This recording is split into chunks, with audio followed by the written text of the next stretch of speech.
Hello student, कैसे हैं आप सभी लोग। आई होप अच्छे होंगे। तो जैसे कि हम लोगों को आज पढ़ना है वैदिक काल। अभी तक हम लोग प्रागैतिहासिक काल, आद्य ऐतिहासिक काल और ऐतिहासिक काल का इंट्रोडक्शन पढ़ चुके हैं। आज हम इतिहास शुरू करेंगे प्राचीन इतिहास। प्राचीन इतिहास में वैदिक काल से शुरू करते हैं। तो चलिए स्टार्ट करते हैं। प्राचीन इतिहास।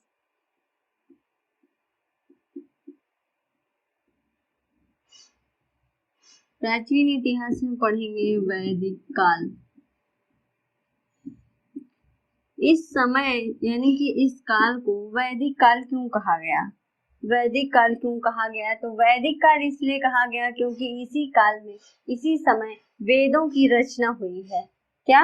वेदों की रचना हुई है, इसीलिए वेदों की रचना हुई है, इसलिए इसे वैदिक काल कहा गया। वेदों की रचना किसने किया है? वेदों की रचना जो किए हैं वो आर्य लोग किए हैं। आर्य। और ये आर्य कहाँ से आए थे? ये आर्य जो थे वो मध्य एशिया से आए थे। मध्य एशिया में 5 देश आते हैं। मध्य एशिया में 5 देश आते हैं। कजाकिस्तान, किर्गिस्तान, ताजिकिस्तान, तुर्कमेनिस्तान और उज्बेकिस्तान। ये अफगानिस्तान के ऊपरी भाग में मध्य एशिया है और यहीं से आर्य आए थे। तो आर्य लोग जो आए थे वो अपने आप को क्या मानते थे? हम श्रेष्ठ हैं। और यहाँ के जो लोग हैं आर्य अपने आप को क्या कहते थे? आर्य। आर्य का मतलब होता है श्रेष्ठ। हम श्रेष्ठ हैं। जो भारत के मूल निवासी थे उन्हें क्या कहते हैं? अनार्य। उन्हें अनार्य कहते थे। भारतीय मूल निवासी ये थे, इन्हें अनार्य कहते थे। अनार्य क्यों कहते थे? इनको संस्कृत नहीं आती थी, इसलिए अनार्य कहते थे। आर्य मानते थे कि हमें संस्कृत आती है, संस्कृत देवताओं की वाणी होती है, इसलिए हम आर्य हैं यानी कि श्रेष्ठ हैं। तो यहाँ पे भारत में, उत्तर भारत में और दक्षिण भारत में दो ऋषि हैं। एक उत्तर भारत में कहते हैं गौतम राहुगण। गौतम राहुगण। दक्षिण भारत में अगस्त ऋषि और उत्तर भारत में गौतम राहुगण। यहाँ उत्तर भारत है, यहाँ पे गौतम। उत्तर भारत में क्या है? गौतम राहुगण। गौतम राहुगण ने कहा कि हम उत्तर भारत के लोगों को क्या करेंगे? आर्य बनाएंगे। और दक्षिण भारत का जो संकल्प लिए आर्य बनाने के लिए वो कौन थे? अगस्त ऋषि। अगस्त ऋषि। तो उत्तर भारत में गौतम राहुगण और दक्षिण भारत में अगस्त ऋषि ने संकल्प लिया कि हम भारत के लोगों को क्या? आर्य बनाएंगे, आर्यीकरण करेंगे। और गौतम राहुगण किसके पंडित जी थे? यानी कि विदेह राजा थे, उन्हीं के पंडित जी थे गौतम राहुगण। इस समय वैदिक काल की जब हम बात करते हैं,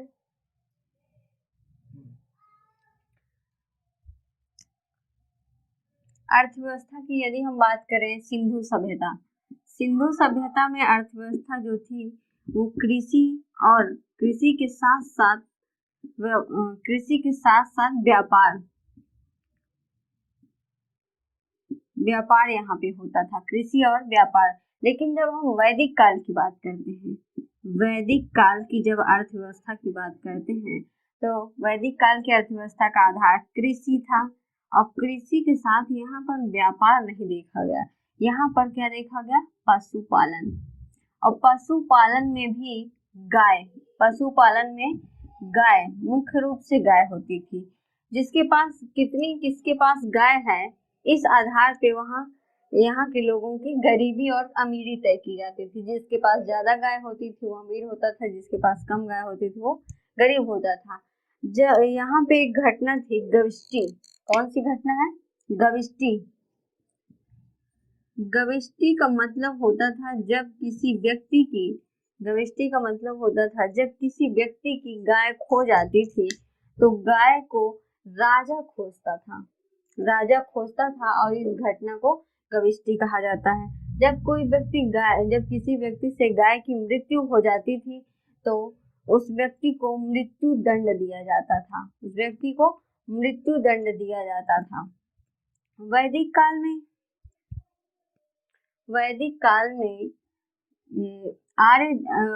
जो आर्य आए थे ये शुरुआत में कहाँ पे रहने लगे थे?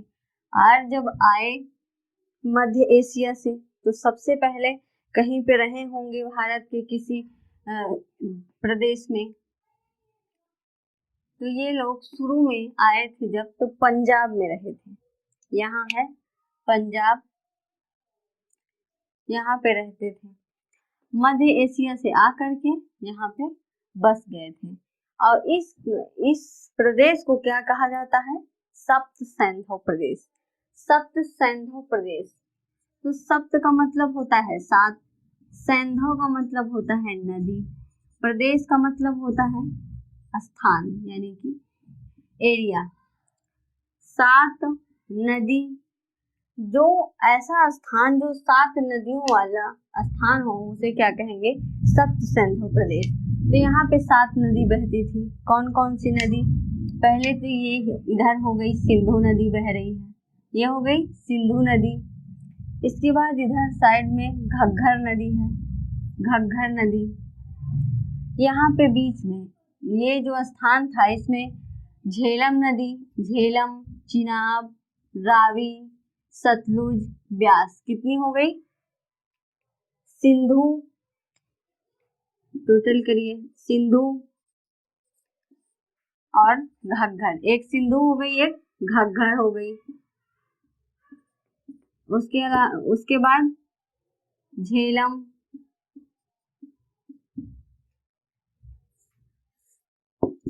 चिनाब, रावी, ब्यास और सतलुज। कितनी नदियां हुई? 7। इसीलिए इस प्रदेश को सप्त सैंधव प्रदेश के नाम से जाना जाता है। शुरू में जब आर्य आए थे तो यहाँ के जो राजा थे यहाँ के, तो वो राजा 10 राजाओं ने सोचा कि आर्य को युद्ध करते हैं और आर्य पराजित हो जाएंगे, फिर यहाँ से चले जाएंगे।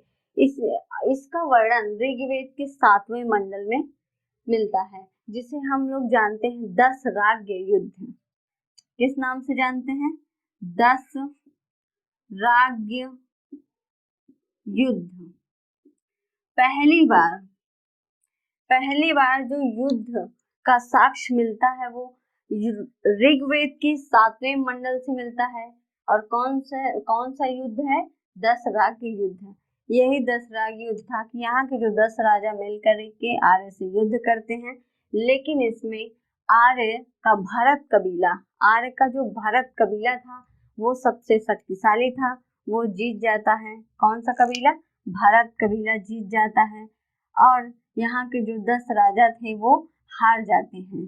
भरत कबीला जीत जाता है, इसीलिए तभी से देश का नाम क्या पड़ गया? भारत। तभी से देश का नाम भारत पड़ा।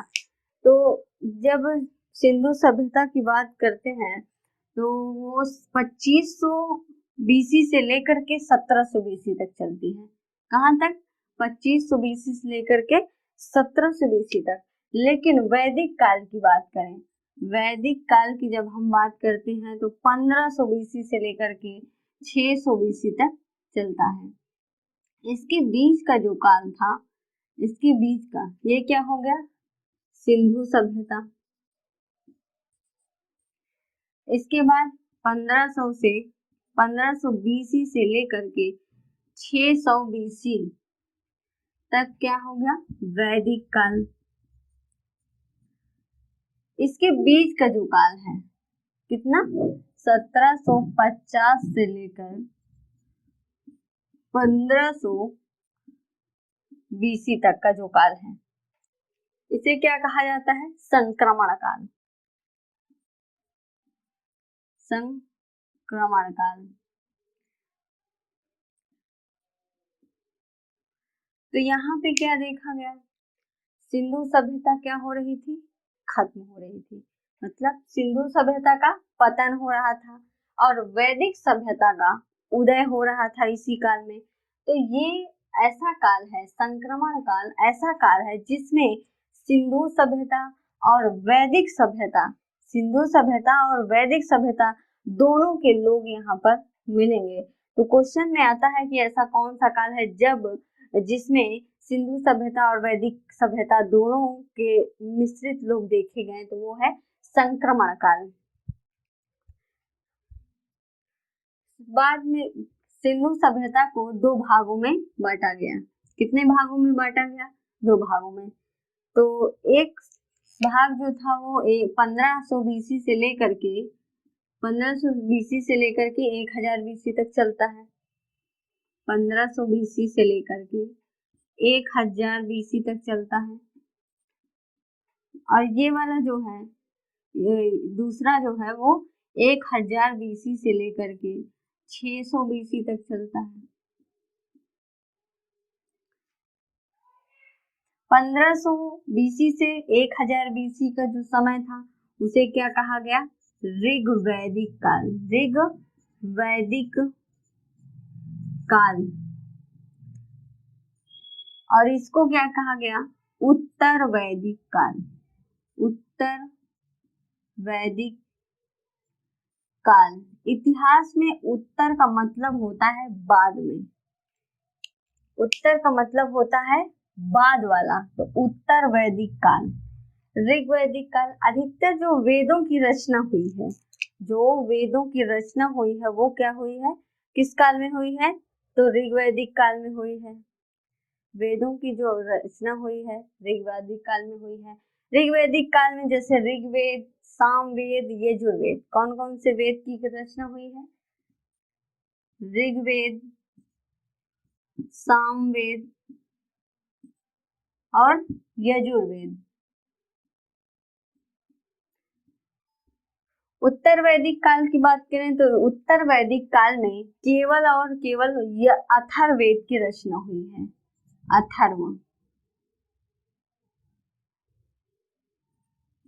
अथर्ववेद की रचना उत्तर वैदिक काल में हुई है। तो ऋग्वैदिक काल और उत्तर वैदिक काल, यहाँ पे आप ये बताइए कि कौन सा काल ज्यादा डेवलपमेंट होगा? कौन सा काल ज्यादा डेवलपमेंट होगा? जब कोई सभ्यता शुरू होती है तो शुरुआत में वो कम डेवलपमेंट होती है, कम उसका विकास होता है। बाद में जो काल होता है वो ज्यादा विकसित होता है। तो ज्यादा विकसित कौन होगी? उत्तर वैदिक काल।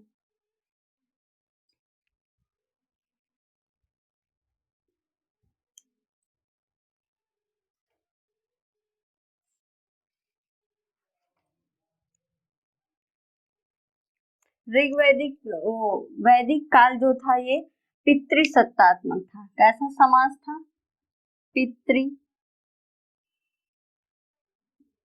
पितृसत्तात्मक।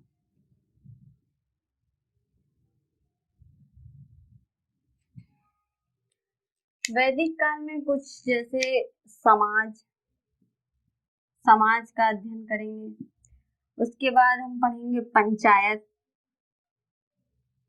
पंचायत, समाज, यज्ञ, देवता, कौन कौन से देवता इस समय बहुत माने जाते थे, फेमस थे।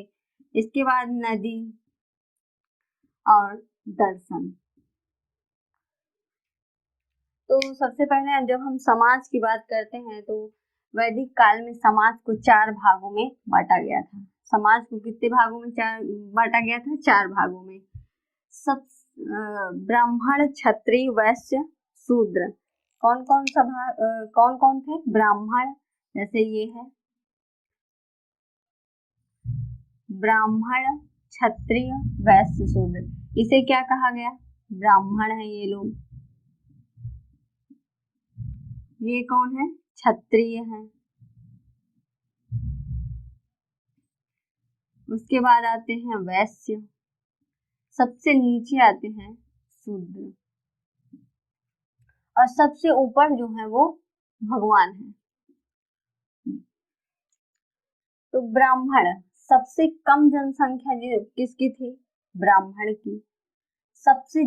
उसके बाद जो जनसंख्या थी क्षत्रिय की, उसके बाद वैश्य की, सबसे ज्यादा जो संख्या थी वो जनसंख्या शूद्र की थी। ब्राह्मण किसे कहा जाता था? जिसे ज्ञान होता था, जो जैसे शिक्षा देता था, ज्ञान होता था, उसे ब्राह्मण कहते थे। जो लोग रक्षा करते थे, जो लोग रक्षा करते थे, उन्हें क्षत्रिय कहा जाता था। रक्षा करने वाले को क्षत्रिय कहा जाता था। जो ज्ञानी होते थे, शिक्षा देते थे, उन्हें ब्राह्मण कहा जाता था। वैश्य, वैश्य का मतलब जो व्यापार करते थे। आज के समय में देखें तो जो वो बिजनेसमैन है, उन्हें हम वैश्य कह सकते हैं। व्यापार करने वालों को वैश्य कहते थे। जो लोग सेवा करते थे, जो लोग सेवा करते थे दूसरों की, वो शूद्र कहे जाते थे। तो ऐसी व्यवस्था ऋग्वैदिक काल में देखी गई। ऋग्वैदिक काल में ऐसी व्यवस्था देखी गई। क्या कहा जाता था कि जैसे एक ही घर में, मान लीजिए एक घर में 4 व्यक्ति हैं, एक घर में 4 व्यक्ति हैं। अब वो चारों अलग अलग धर्म के हो सकते हैं। ऋग्वैदिक काल में क्या था, एक ही परिवार में 4 धर्म के लोग हो सकते थे। कैसे? मान लीजिए 4 लोग हैं, कोई एक आदमी पढ़ा रहा है, शिक्षा दे रहा है, वो क्या हो गया? ब्राह्मण हो गया। उसके बाद कोई आदमी है जो देश की सेवा कर रहा है, मतलब सेना में भर्ती है, तो वो क्या हुआ?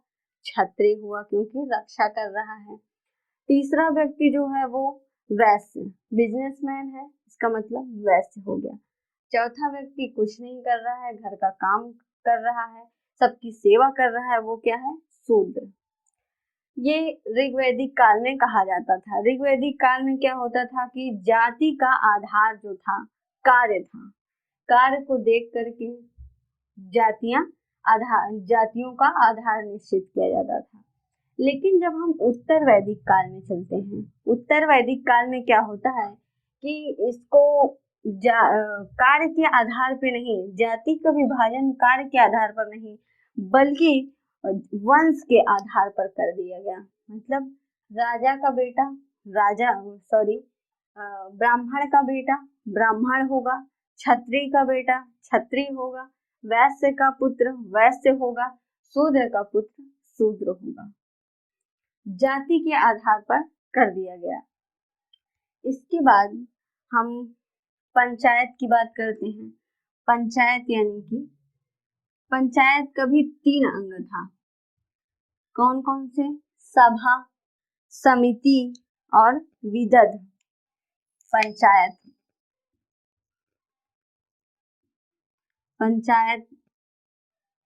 सभा, समिति और विदध। सभा में क्या था? सभा में सभी लोग आ सकते थे। सभा यानी कि सभी लोग आ सकते थे। जो साधारण सदस्य हैं वो सभी लोग आते थे। समिति में उच्च वर्ग के लोग, समिति में उच्च वर्ग के लोग आते थे। उच्च, इसे क्या, उच्च वर्ग को उस समय क्या कहा जाता था? संभ्रांत।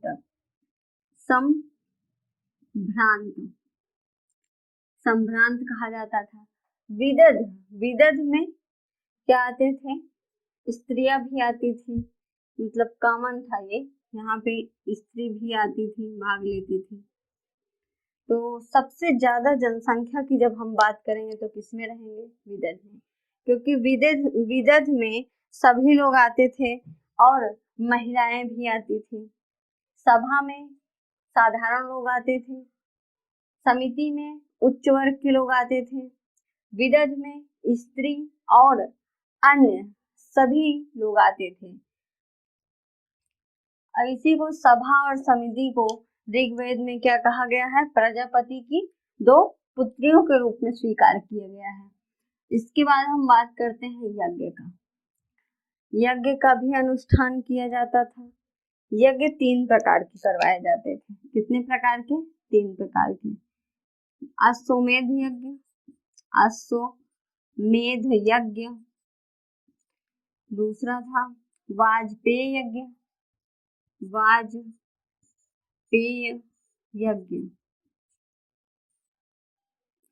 तो अश्वमेध यज्ञ में क्या होता था, राजा अपने मतलब राजा घोड़े को सजा करके उसके आंख में पट्टी बांध देता था, घोड़े को सजा करके उसकी आंख में पट्टी बांध देता था और उसके बाद फिर छोड़ दिया जाता था। घोड़ा जिस राज्य को पार कर जाता था वो राज्य उसी राजा का हो जाता था जिसका घोड़ा होता था।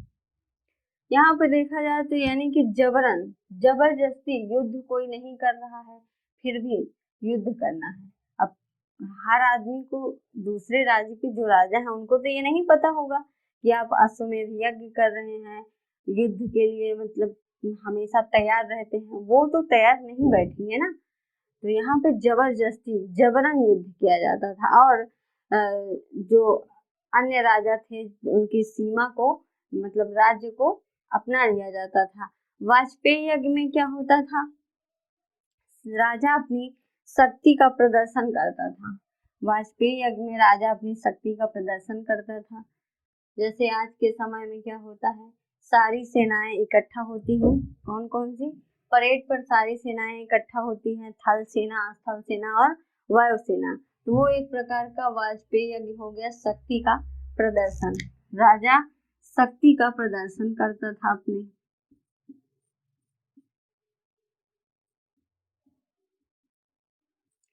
तीसरा जो है वो राजश्रेय यज्ञ है। राजश्रेय यज्ञ, राजश्रेय यज्ञ का मतलब होता है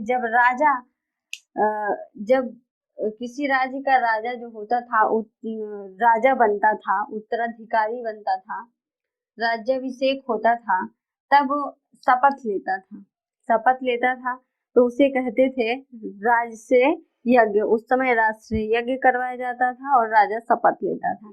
जैसे आज के समय में क्या होता है, प्रधानमंत्री शपथ लेते हैं, तो ये एक प्रकार से राजश्रेय यज्ञ हो गया।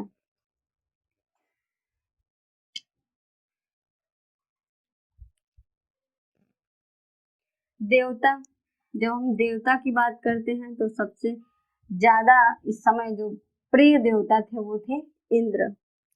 सबसे ज्यादा प्रिय देवता जो थे इंद्र थे। इंद्र को क्या कहा गया? इंद्र को वर्षा के देवता कहा गया। क्या? वर्षा के देवता और युद्ध के देवता, युद्ध के देवता। और इंद्र को क्या कहा गया? तो पुरंदर कहा गया। इंद्र का 250 बार ऋग्वेद में वर्णन किया गया है। इसके बाद अग्नि देवता की बात करते हैं। अग्नि को 200 बार, अग्नि का 200 बार वर्णन मिलता है ऋग्वेद में। तूफान के देवता कौन थे? मारुत को तूफान के देवता कहा जाता है। तूफान के देवता मारुत हैं। वायु के देवता वरुण को वायु के देवता कहते हैं।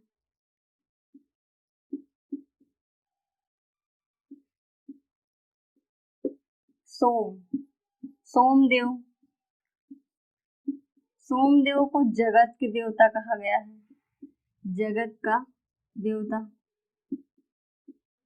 और सबसे ज्यादा जो क्रोधित होने वाले देवता थे इस समय रुद्र को क्या कहा गया है? सबसे ज्यादा क्रोधित।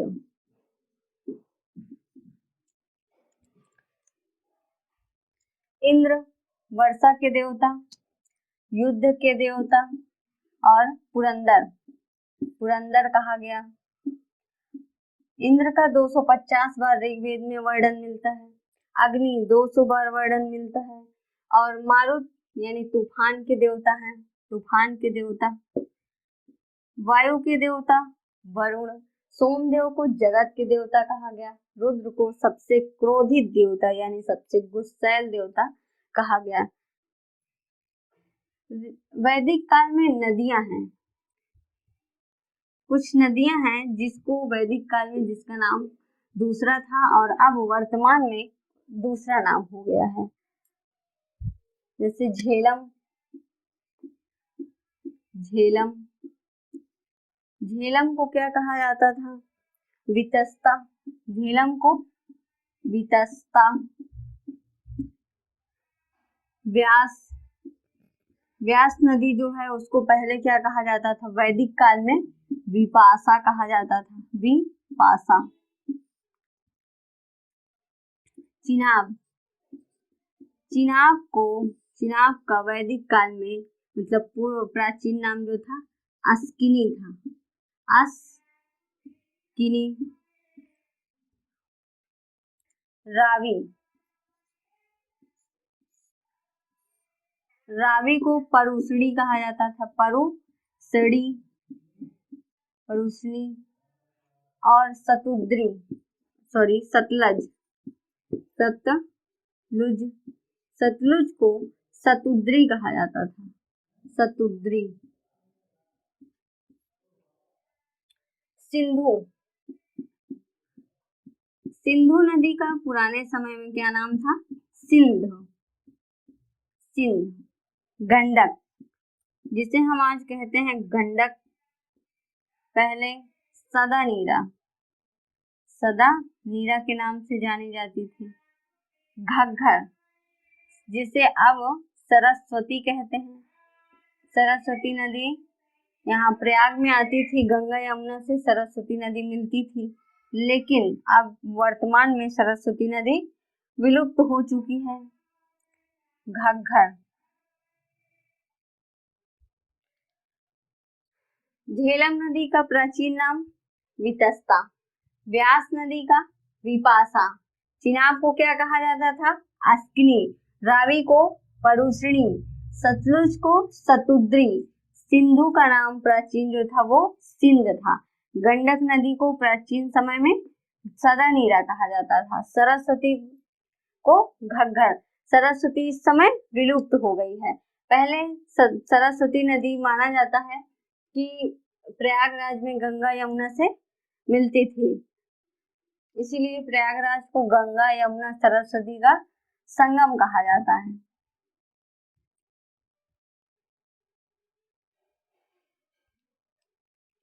छह प्रकार के दर्शन का वर्णन मिलता है वैदिक काल में, 6 प्रकार के दर्शन।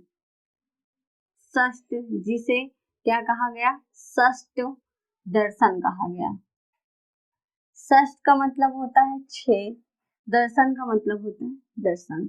6 प्रकार के दर्शन हैं जिसे हम षष्ठ दर्शन के नाम से जानते हैं। दर्शन क्या होता है? इस समय दर्शन की भी रचना हुई थी। जैसे पहला है न्याय दर्शन। कौन सा? न्याय दर्शन। दूसरा सांख्य दर्शन।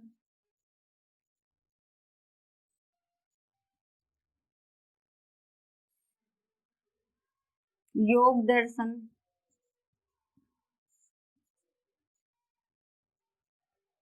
और वैशेषिक दर्शन।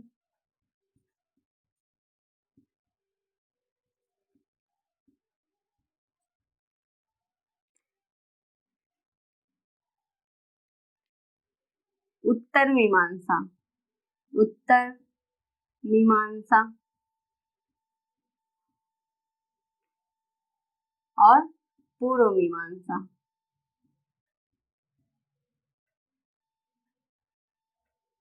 पूर्व मीमांसा।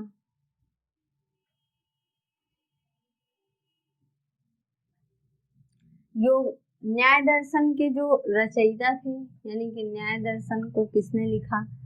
न्याय दर्शन को गौतम ने लिखा। न्याय दर्शन को गौतम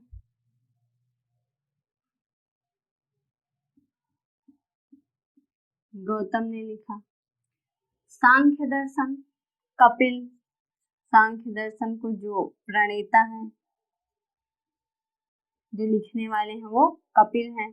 योग दर्शन पतंजलि, योग दर्शन के रचयिता पतंजलि को माना जाता है। वैशेषिक, वैशेषिक के जो रचयिता है वो कणाद, उन्हें क्या कहा जाता है? कणाद। उत्तर मीमांसा के रचयिता वादरायण, वादरायण। और पूर्व मीमांसा के जो रचयिता है उन्हें जैमिनी कहा जाता है, जैमिनी है। षष्ठ दर्शन अर्थात 6 प्रकार के दर्शन हैं। न्याय दर्शन को किसने लिखा? गौतम। सांख्य दर्शन को कपिल मुनि, योग दर्शन को पतंजलि ने लिखा, वैशेषिक दर्शन को कणाद ने लिखा, उत्तर मीमांसा को वादरायण ने लिखा और पूर्व मीमांसा को जैमिनी ने लिखा। कणाद, जैसे कि कणाद ने सबसे पहले ही ये बता दिया था कि जो विश्व है, जो संसार है, वो परमाणुओं से मिलकर के बना है, छोटे छोटे परमाणुओं से मिलकर के बना है, जिसे हम डाल्टन का सिद्धांत, जिसे हम अब पढ़ते हैं डाल्टन का सिद्धांत के नाम से पढ़ते हैं। तो वो डाल्टन के पहले ही कणाद ने बताया था कि पूरा ब्रह्मांड छोटे छोटे परमाणुओं से मिलकर के बना है। उसके बाद डाल्टन ने क्या किया, वही बात डाल्टन ने बताया और जिसे आज हम डाल्टन के सिद्धांत के नाम से जानते हैं। बौद्ध दर्शन जो है, इसके बाद फिर बौद्ध, जैन, ये सारे दर्शनों की रचना हुई थी। बौद्ध दर्शन जो है गौतम बुद्ध जो है वो खुद भी सांख्य दर्शन से प्रभावित थे। गौतम बुद्ध जो थे वो सांख्य दर्शन से प्रभावित हुए। उसके बाद उन्होंने बौद्ध दर्शन यानी बौद्ध धर्म का प्रचार प्रसार किया, जिसे हम बौद्ध दर्शन के नाम से भी जानते हैं।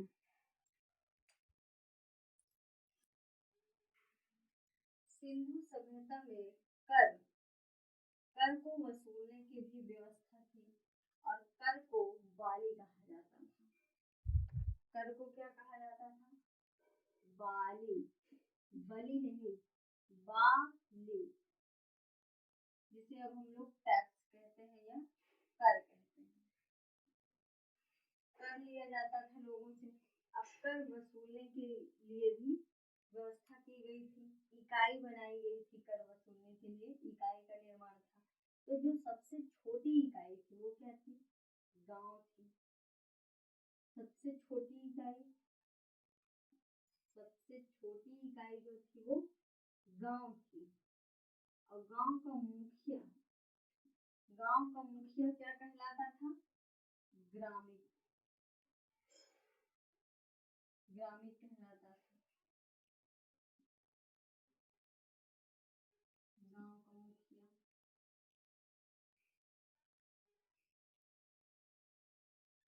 बड़ी इकाई की बात करें, सबसे बड़ी इकाई जो थी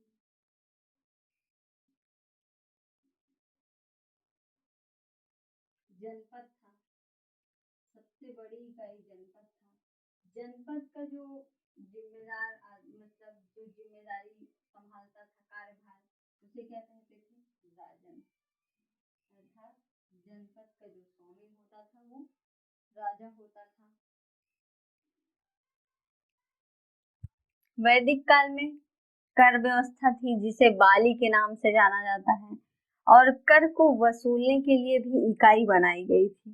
कर को वसूलने के लिए इकाई बनाई गई थी। तो सबसे छोटी इकाई क्या थी? गांव। गांव के मुखिया को क्या कहा जाता था? ग्रामीण। सबसे बड़ी इकाई की बात करें तो जनपद था, और जनपद यानी कि जनपद का जो स्वामी होता था उसे राजा कहते थे।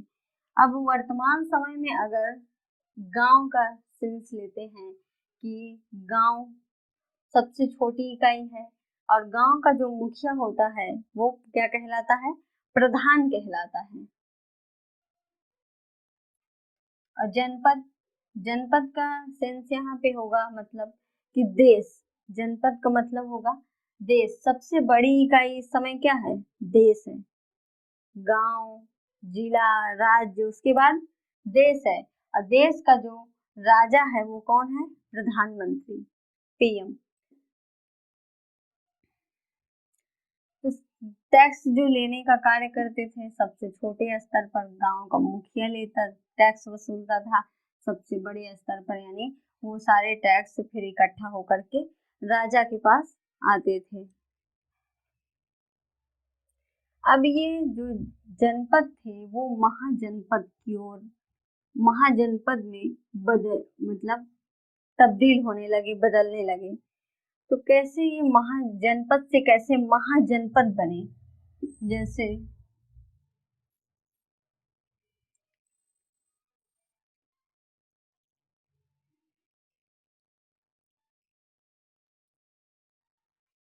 ये क्या है, उत्तर प्रदेश, यहाँ पे है उत्तर प्रदेश, यहीं पे स्थान है एक अतिरंजी खेड़ा। उत्तर प्रदेश के कौन से स्थान में? अतिरंजी खेड़ा। अतिरंजी खेड़ा में सबसे पहली बार क्या मिला? लोहा मिला। पहली बार लोहे का साक्ष्य जो मिला उत्तर प्रदेश के अतिरंजी खेड़ा में मिलता है। उसके बाद पहली बार यहाँ पे मिला, लेकिन इसके बाद तो फिर कई जगहों पे लोहे का साक्ष्य मतलब कई जगहों पे लोहा मिलने लगा।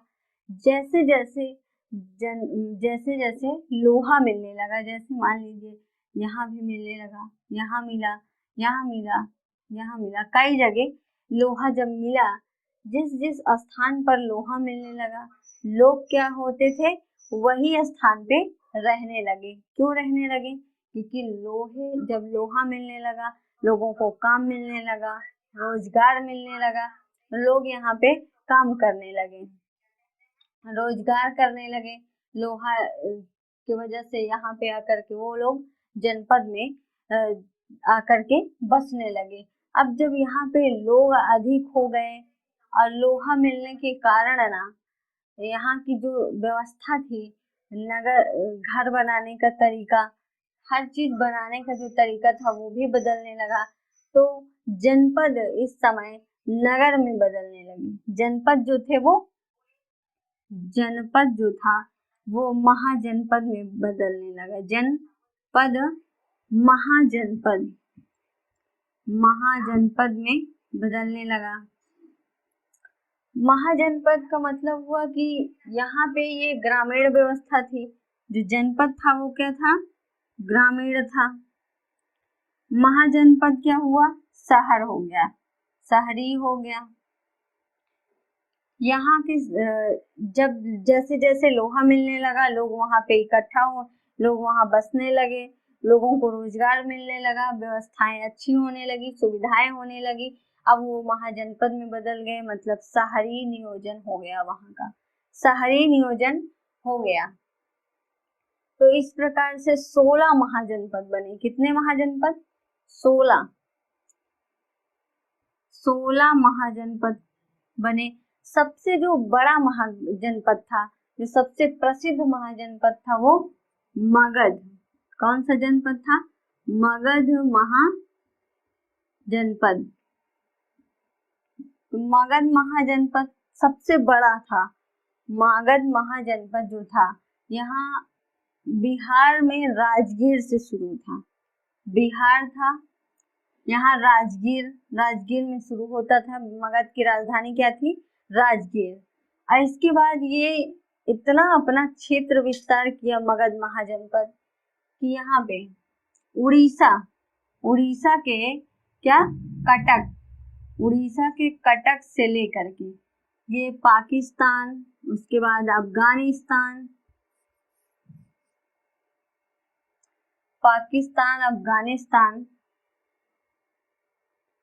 सब मिलाकर के यहाँ अफगानिस्तान के अटक तक क्षेत्र विस्तार था। मगध महाजनपद सबसे मतलब छोटा सा यहाँ था मगध, और उसकी राजधानी थी राजगीर। और ये कटक, उड़ीसा के कटक से लेकर अफगानिस्तान के अटक तक इतना बड़ा क्षेत्र विस्तार हो गया मगध महाजनपद का। तो अब हमने वैदिक काल भी पढ़ लिया है और सिंधु सभ्यता पढ़ लिया। तो वैदिक काल और सिंधु सभ्यता का यदि हम तुलना करें तो सिंधु सभ्यता हमने पढ़ लिया और वैदिक काल पढ़ लिया। अब हम वैदिक काल और सिंधु सभ्यता की थोड़ा सा तुलना कर लेते हैं। क्रम से देखें तो पहले सबसे हम लोग क्या पढ़े थे, पाषाण काल, पाषाण काल, उसके बाद सिंधु सभ्यता पढ़े, सिंधु सभ्यता के बाद हमने क्या पढ़ा, वैदिक काल,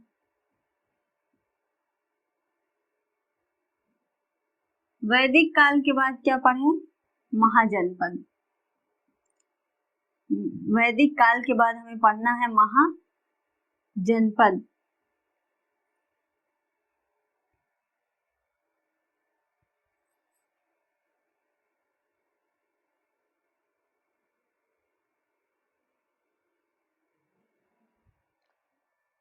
सिंधु सभ्यता में सबसे पहले नगरीय नियोजन, सिंधु सभ्यता, सबसे पहले नगरीय नियोजन सिंधु सभ्यता। वैदिक काल की बात करें तो ये क्या था, ग्रामीण था, ग्रामीण था।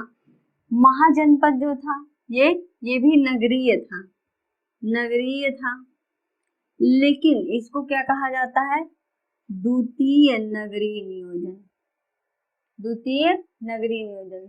सिंधु सभ्यता नगरीय नियोजन, वैदिक काल ग्रामीण था और महाजनपद जो था वो द्वितीय नगरीय नियोजन था।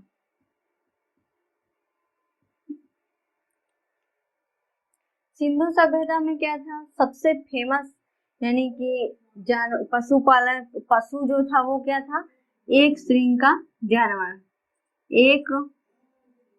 एक श्रृंग जानवर था।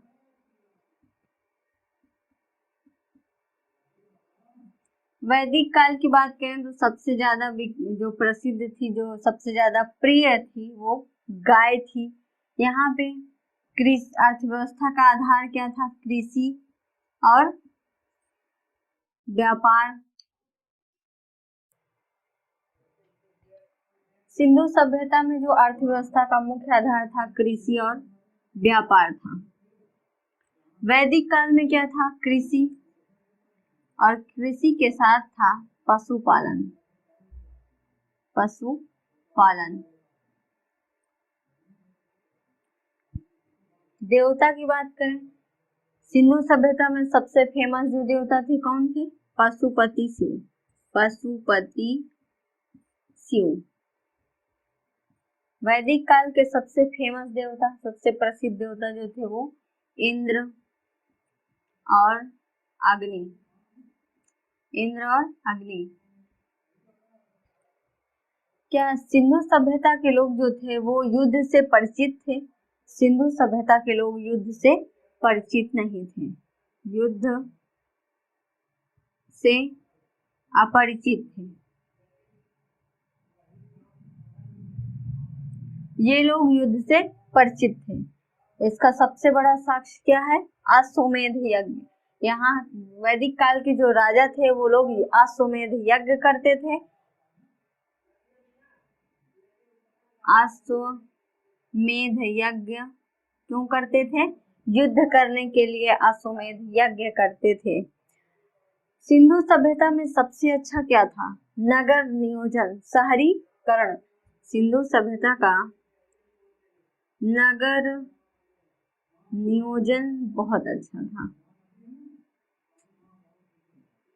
वैदिक काल का क्या अच्छा था, समाज नियोजन, समाज की व्यवस्था जो थी बहुत अच्छी थी, समाज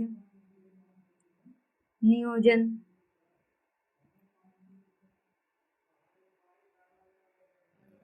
समाज नियोजन बहुत अच्छा था। इसके बाद हम लोग पढ़ेंगे, पाषाण काल पढ़ लिए, सिंधु सभ्यता पढ़ लिए, वैदिक काल पढ़ लिए। अब हमें क्या पढ़ना है, महाजनपद। अब हमें महाजनपद पढ़ना है, लेकिन यदि अगर हम महाजनपद पढ़ने लगेंगे तो पूरा प्राचीन इतिहास, मतलब पूरा प्राचीन इतिहास समाप्त हो जाएगा। लेकिन महाजनपद के पढ़ने से हम पहले क्या पढ़ लेते हैं, इसी बीच पहले हम जैन धर्म पढ़ लेते हैं और बौद्ध धर्म पढ़ लेते हैं, बौद्ध धर्म पढ़ लेते हैं। वैदिक काल के बाद जैन धर्म पढ़ेंगे, फिर बौद्ध धर्म पढ़ेंगे, तब हम महाजनपद पढ़ेंगे। तो आज की क्लास यहीं तक। अब मिलेंगे अगली क्लास में। और हाँ, यदि आप लोगों ने अभी तक